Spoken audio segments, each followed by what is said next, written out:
I went to a local comic book show, the Clifton Monthly Show, and picked up some comic books.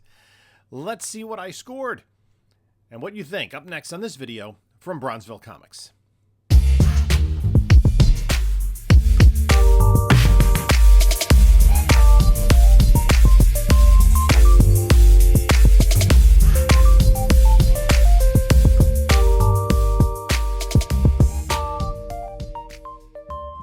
It's a Sunday morning, so there must be a comic show somewhere in the tri-state area. So we are heading to the monthly Clifton comic show. They're back in the old venue at the community center. So we're gonna head inside and see what deals we may be able to find. Hello, panelologists. This is Jim from Bronzeville Comics coming to you with another video. And before we get started, please like, comment, subscribe. Check out the description of this video for links to my eBay store and email and whatnot and Instagram. So you see there, I was headed towards the local comic book show in Clifton, New Jersey. They have the show the second Sunday of every month. And so I went, and you know, I know the usual vendors. And I spent a little bit more time there than I usually do because I am on vacation this week. So usually on Sundays, go there in the morning, you know, a couple hours maybe. Then I got to head home and start getting ready for work and such. And, you know, get the kids ready for school. But that wasn't necessary. So I hung out. We were just, you know, talking comics with people and talking sports and, you know, people that watch the channel. We were having some really good conversations. But I did pick up some books. So let's take a look at the books. Okay. This is not the pile of books I picked up. Hold on. That's a pile of books that didn't sell in last night's Whatnot sale. Okay.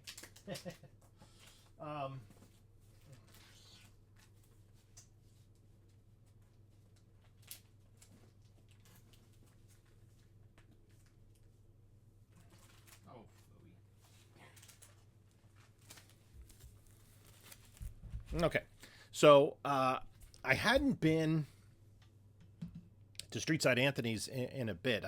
He had a sale a couple of weekends ago, but I was away in Boston. I was at the World Figure Skating Championships, and I did do a crawl through some local comic book shops, but didn't really find much. At any rate, he had books for $5, and then he gave me some money off of that. So I got some really good books, some decent stuff. So, Strange Sports Stories, number 5. Just a DC 1970s book that I didn't have. I got some issues of Super Friends. This is issue number 12, first appearance of Dr. Mist. And then I do need a few of the earlier issues. And but these are kind of more in mid-grade. 2 copies of Super Friends 25. And the significance of this book is that it is the first appearance of Beatriz da Costa, the Green Fury, Green Flame, Fire, who was a big part of, I'll show this, she didn't join it right at the beginning, but it was a big part of the Giffen, McGuire, DeMatteis run of Justice League in the 80s, as they refer to it, as the Bwahaha era. So this is, you know, kind of an interesting first appearance. This is going in the spec pile. I picked up this Justice League number 1. This is the first appearance of Maxwell Lord, who Sean Gunn is going to be playing in the DCU. I've got more copies than I probably need of this. I'll put that in the spec pile. And when we see him in some form, that might jump a little. I do have some 9/8 candidates in my large stack of stuff to clean and press.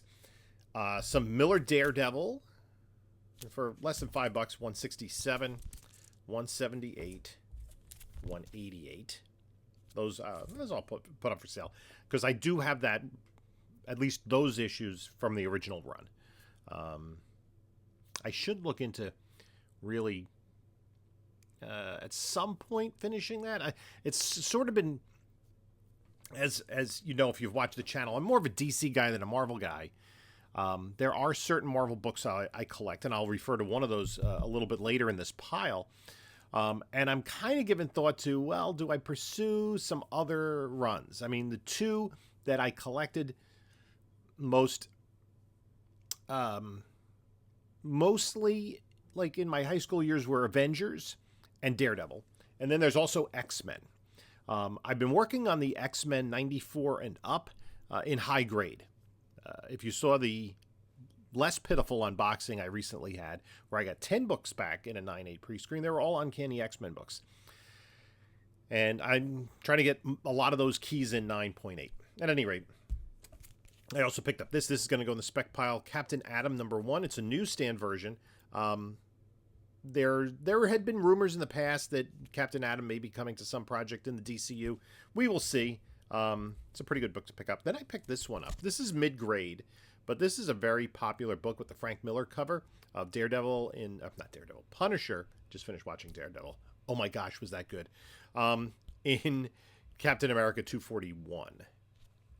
And then this was not complete, so that's going to go for sale. This is going to go, I do have set aside for sale. I like to put this together as a series. It's Kingdom Come. And so it's 2 copies of issue #1. It's hard to tell. I got to remember issue #2 and an issue #3. I have a box over there that I have incomplete miniseries in. It's one of them. I get a complete one myself. This one, this was in pretty nice shape too. Marvel Premiere 42. I had just picked up recently her Marvel Chillers appearances, so that's a pretty cool one. That's probably going to go in my horror night. I always pick this one up. I'm going to hold on to this. To be honest, I don't know if I had this set aside. I'm so far behind in going through my PC to like read old books. This is 2010. This is November 2010. I'm in earlier 2010. Did I have this on my list? If I didn't have this on my pull list, I'm really going to be upset with myself. But I just grabbed a ton of books whenever I could find them. And I kind of boiled it down to like these characters that I'm interested in. A lot of them appeared they were featured in Justice League 102. Really my all-time favorite comic book. And the one that kind of started me on the collecting journey. Then I picked up a couple of Silver Age books. These are a little bit silly, but I think I'll complete this kind of run within the run. It's House of Mystery 145 with the Martian Manhunter. Now this, I mean, I don't know what's going on here. The Secret of the Purple People. Yeah, it's very cartoony, very silly. So these are lower grade, but they're just, and 145, just to throw in the collection, have a read. Then this book is interesting. Again, more of a mid-grader. This is Fantastic Four 164, first appearance of the Crusader, but it has more significance than the first appearance of Frankie Ray, who becomes Nova, a Herald of Galactus. That'll go in the spec pile. The House of Mystery is going to go in the save pile. Then I have I picked this up. This will go in the spec pile. Ambush Bug #1 in a newsstand. This is a silly character that I could see being used. I have a bunch of his first appearance. I have a bunch of those. I have one actually going out to CGC tomorrow that is really, fingers crossed, it's really nice. And then we were talking about Marvel titles that I collect. And I did finish this run a couple of years ago. And I actually... when I did my first show, I had recently got 2 collections that both had big runs of this comic, and I had to pull my original collection out and go through every book in my that was in my PC to grade it to keep the highest one. So that took time, and I found the books because I bought them as back issues, the earlier ones, but I bought them as back issues in the early 1980s when the books were fairly new. They were less than 10 years old. But when I looked at my CLZ app, I realized that the issue I had for this was in very low grade. Surprisingly, I had like a 3.5, I think, and it's Defenders 15. I have the entire run of Defenders. It's a great run. It's to read. Especially the under 100. especially the Steve Gerber issues. And Keith Giffen and Klaus Janson did the art. I just really loved that whole series. But this is a PC upgrade, so that's going to be a save. Then this is another book that's going to go on the PC. This is Flash 295. Did not have a copy of that. This is the first appearance of Typhoon. And it's also a Firestorm backup story. Then this is low grade. I don't think I have this in the PC. And it is a key. I have to, I'm checking. I have my CLZ desktop app, and I can always use that to kind of, oh, I just had Defenders up. I didn't need to. I won't give it away. There we go. Yeah. I don't have this issue in the PC, so I'm glad I picked it up. There's two pieces of significance to this particular book. And give me a second. Bear with me. Yeah. So this particular book is DC Special number 4. Right. The most notable thing, the most noticeable thing about it is that it has a Neil Adams cover. Right. And Neil Adams was kind of, this is 1969. Neil Adams was more or less the in-house cover artist for DC at the time. He was doing tons of stuff. You know, he was doing Superboy and Superman and Venture Comics and Justice League, all sorts of different titles, just doing cover work. But interiorly, is that a word?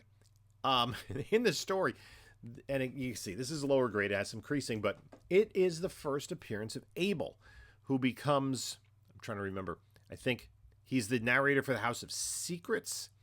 So, and Neil Gaiman had embellished the story in the Sandman series that Cain and Abel were the biblical Cain and Abel, and they, you know, Cain kept killing Abel.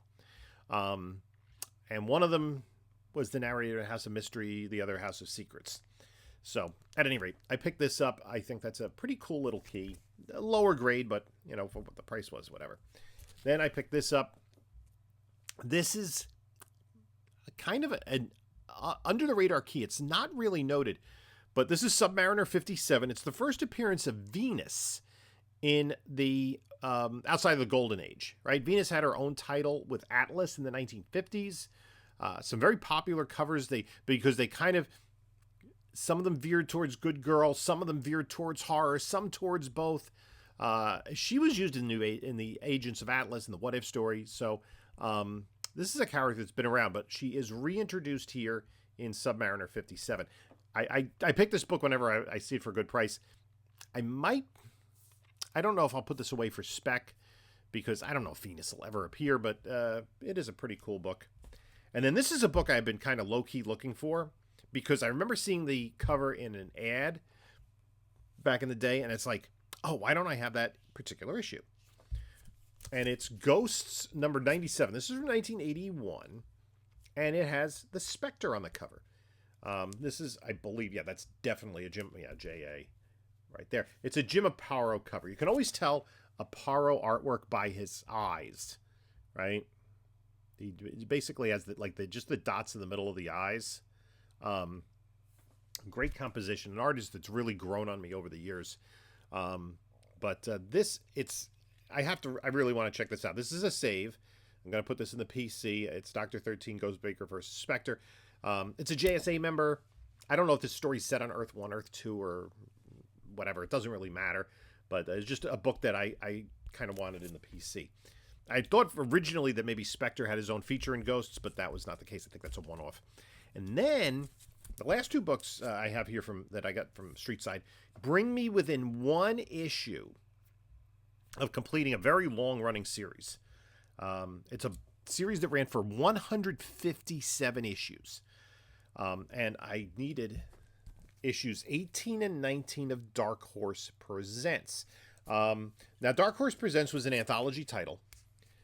It did have the first appearance of Concrete in issue number 1. It has the first appearance of The Mask, right? That the Jim Carrey movie was based on. I think in issue number 10. It had the first Aliens versus Predator. That's one of the most recognizable keys. And there were a couple of other minor keys, including one of the very later issues, which had a very small print run, which is a Predator story where he Predator versus Nazis. So at any rate, you can see they kind of have 3 different stories in each one. These are black and white books, and they're experimental, so you get a variety of stories. I was kind of into Dark Horse. I really liked the Concrete stories by Paul Chadwick, and I just put it on my pull list and had it till the end. So then I went to another vendor, just grabbed one book. This is going to go, I'll probably hold on to this until Thunderbolts weekend. This is Iron Man 219, the first appearance of Ghost. A different version of Ghost was used in the Ant-Man film, is going to be in the Thunderbolts. And the actress that portrays Ghost was also featured as one of the performers in Avengers Doomsday. Now, I do think with Thunderbolts that we haven't seen yet, I think there might be a little bit of a nudge, nudge, wink, wink. That, okay, we're going to say that this character is in the movie, but I don't think that necessarily means that the character doesn't die in Thunderbolts, right? There could be somebody who dies and they're just kind of avoiding the spoiler by saying they're going to be in Avengers Doomsday. We'll see. Speaking of Thunderbolts, I picked this up. I'm going to use this as a giveaway. This is just the Sentry. Number 1, this is volume 2. This isn't the pricey one. These I got from Oliver, who always has like half off plus his books. He just has, and people he gets there late and people swarm there. I picked up another Ghost just because I like the cover. I don't know if this is a Cardi cover or not. Ghosts number 37. But I figured that was a pretty cool book. And 75. No, it's Luis Dominguez cover. Cool. And then I picked this. Listen, there's just something I think that works about this. It's low grade. You see there's shoe down at the bottom. But this is, I think, 1959. Archie's Girls, Betty and Veronica Annual number 7. I paid less than $5 for it. And then this is a character. We know that there's going to be an animated series, but kind of been flying under the radar. This is the first solo Starfire book. Our first self-titled. I guess she did have some Teen Titans Spotlight stories. But we are going to see Starfire. And I keep saying this. Starfire is a household name, right? If you're, like, I don't know, under the age of 25, you know who Starfire is. You've seen Teen Titans Go. Everybody's seen Teen Titans Go. Starfire, Raven, Cyborg, Beast Boy. They're all household names. So, yeah. Starfire number 1. This, I think, is a slabbing candidate. It does have a little something going on up here, but it doesn't break color. Now, I'll give it a press to see if that can come out. You got to be very careful when applying heat. So tacking iron is really, but kind of what I do is I humidify the interior of the cover on these cardstock glossy covers. So we'll see. And if not, I'll just hold on to it until we get the next Spider-Verse movie in, like, I don't know, 2042 or something. And then I picked this up. This looked really nice.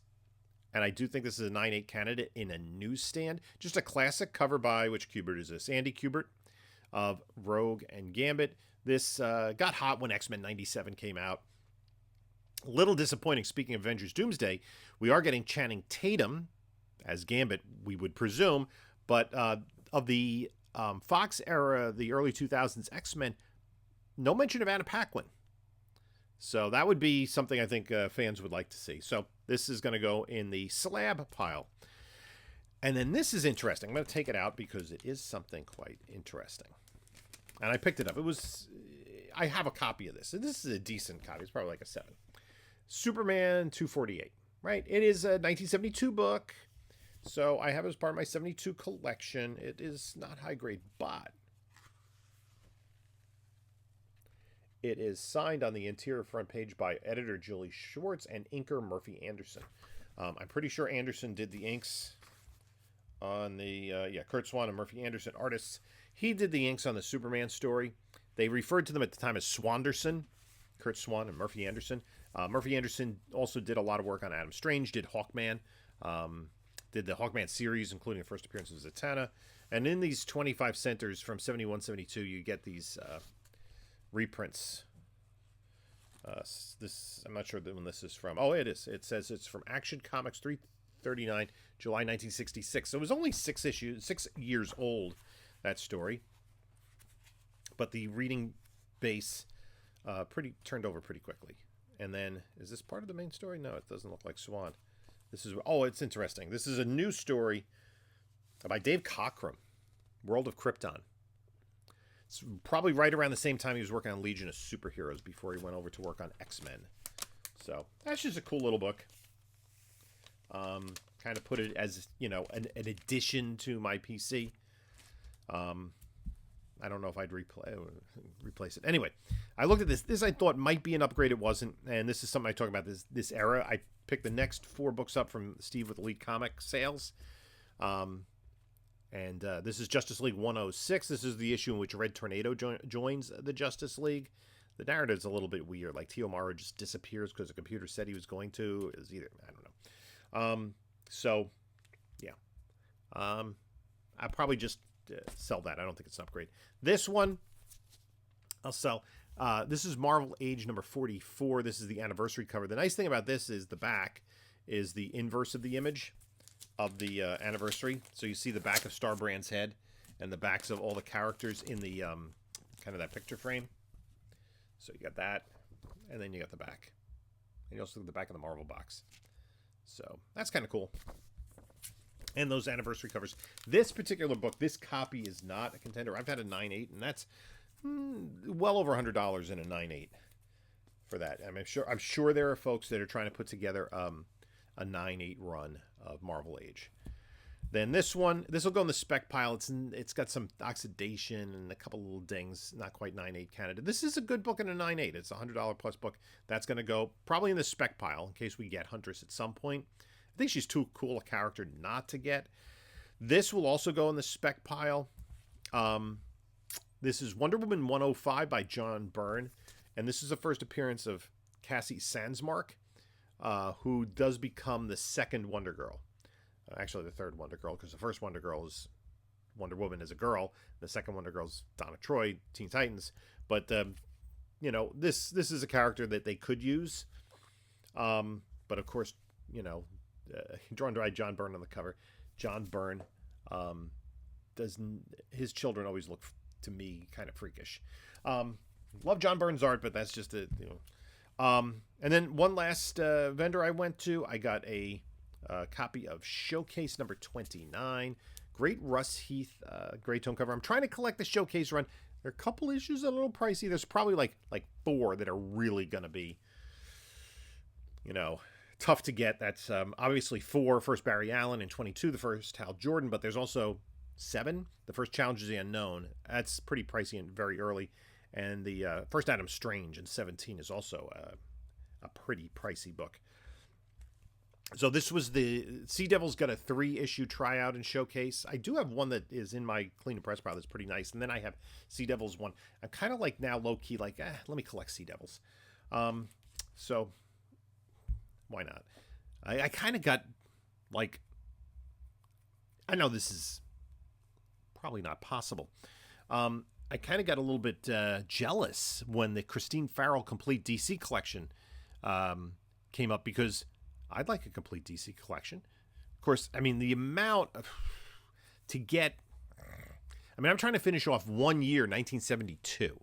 All right, and that's not even a very difficult year. The priciest book, I think, is still Green Lantern 87, either that or All-Star Western 10. It's not like I'm trying to get books from 1938 or 39 or, those early new fun stuff. Just crazy. So the last book I picked up completes a run. I've been working on this run over the last several months and picked up, kind of got a pretty healthy